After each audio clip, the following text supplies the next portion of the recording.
गांव के बीच से कभी एक नदी बहती थी, चौड़ी चमकदार जीवन से भरी हुई। उसका नाम था जीवन गंगा। गांव वाले कहते थे जब तक यह नदी है तब तक गांव जिंदा है। पर अब वो नदी सिर्फ एक सूखी दरार थी, मिट्टी में गहरे पड़े निशान, टूटे किनारे और हवा में उड़ती धूल। लोग उसे अब मृत नदी कहते थे। कभी बच्चे वहीं कूदते थे, अब गायें भी उस ओर नहीं जाती। नदी के साथ साथ गांव की हंसी भी सूख गई थी। गांव के किनारे एक छोटी झोपड़ी में गोमती बाई रहती थी। सफेद बाल, झुर्रियों से भरा चेहरा, पर आंखों में चमक जैसे सूरज की पहली किरण। हर सुबह जब पूरा गांव नींद में होता, वो नदी के किनारे जाती, मिट्टी से एक छोटा दीपक बनाती और उसे घी से भरकर जलाती।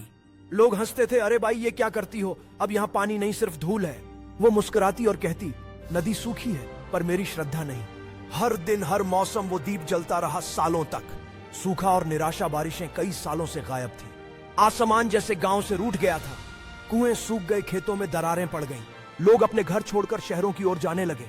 एक दिन पंचायत में सरपंच बोला, अब यह गांव रहने लायक नहीं, नदी मर चुकी है, हमें भी अब यहां से निकल जाना चाहिए।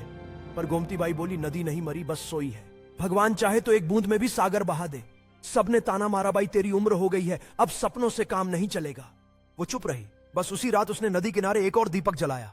रात गहरी थी, हवा चल रही थी, दीपक बार बार बुझता फिर जलता। गोमती बाई अपनी आंखें बंद करके मंत्र बोलती रही, हे नदी माता लौट आना, तेरे बिना यह धरती अनाथ है। पास खड़ी उसकी पोती गुड़िया बोली, दादी सब कहते हैं तुम पागल हो गई हो, अगर पानी नहीं आया तो? गोमती ने मुस्कुराकर कहा, अगर मैं दीप जलाना छोड़ दूंगी तो शायद वो दिन कभी आए ही नहीं। बेटी, विश्वास वो बारिश है जो पहले दिल में होती है फिर आसमान में। महीनों बीत गए, लोगों ने खेत बेचे, घर छोड़े। गांव आधा खाली हो गया।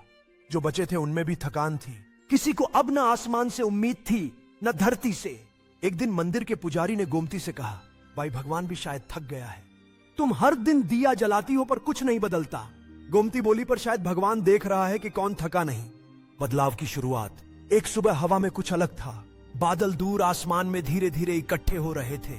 गांव के बच्चे आसमान की ओर देखने लगे। पहली बार किसी ने कहा, शायद बारिश आएगी। गोमती बाई उसी वक्त नदी किनारे पहुंची। उसने मिट्टी में दीपक रखा, घी डाला और लौ जलाई। दीपक हिल रहा था, हवा तेज थी। उसने दोनों हाथों से उसे ढक लिया। पहली बूंद गिरी सीधे उसके हाथों पर, वो कांप गई। फिर दूसरी, तीसरी, और फिर जैसे आसमान फट पड़ा। तेज बारिश, बिजली, हवा नदी के सूखे किनारे बहने लगे। वो मिट्टी जो सालों से बंजर थी अब गीली हो रही थी। लोग दौड़कर आए, देखो नदी लौट आई। बारिश 3 दिन तक लगातार हुई। पहले सिर्फ गड्ढों में पानी जमा हुआ, फिर वो बहने लगा। नदी ने जैसे लंबी नींद के बाद आंखें खोली हों। गांव के लोग मंदिर गए, पूजा की और सब गोमती बाई के पास आए। बाई तू सही थी, तेरी श्रद्धा ने नदी लौटा दी। वो मुस्कुराई, नदी मैं नहीं लौटा सकी बेटा, मैंने तो बस दीप जलाना नहीं छोड़ा था। एक नया जीवन। बारिश के बाद खेतों में हरियाली लौट आई। धान की बालियां झूमने लगी, पशुओं की प्यास बुझने लगी। गुड़िया अब बड़ी हो गई थी और उसने दादी की तरह हर सुबह दिया जलाना शुरू कर दिया था। कभी कोई उसे देखकर पूछता, अब तो नदी बह रही है, अब दिया क्यों जलाती हो? वो हंसती और कहती, नदी फिर से न सूख जाए इसलिए। साल बीत गए। गोमती बाई अब बूढ़ी हो चुकी थी, चल नहीं पाती थी, पर आंखों में वही शांति थी। एक दिन उसने गुड़िया से कहा, बेटी याद रखना, जब दुनिया हार मान ले तभी असली इम्तिहान शुरू होता है। अगर तू दीप जलाना नहीं छोड़ेगी तो तेरा जीवन भी कभी सूखा नहीं रहेगा। उसी रात उसने आखिरी सांस ली। उसके हाथों में मिट्टी का दिया था जो अब भी जल रहा था। गुड़िया ने उसी रात नदी किनारे जाकर वही दीप रखा। वर्षों बाद फिर किसी ने वो दृश्य देखा। एक लड़की अंधेरी रात में नदी के किनारे बैठी और उसके सामने एक छोटा सा दिया। पास खड़े कुछ बच्चे बोले, ये कौन है? किसी ने कहा, ये गोमती बाई की पोती है, वही जो सूखी नदी को जगाया था। बच्चे चुप हो गए। दिया हवा में कांपा, फिर और तेज जलने लगा। अब गांव का नाम जीवन गंगा ही नहीं, लोग उसे गोमतीपुर कहने लगे थे, उस औरत के नाम पर जिसने उम्मीद नहीं छोड़ी। हर साल गांव वाले नदी किनारे दीप महोत्सव मनाते हैं।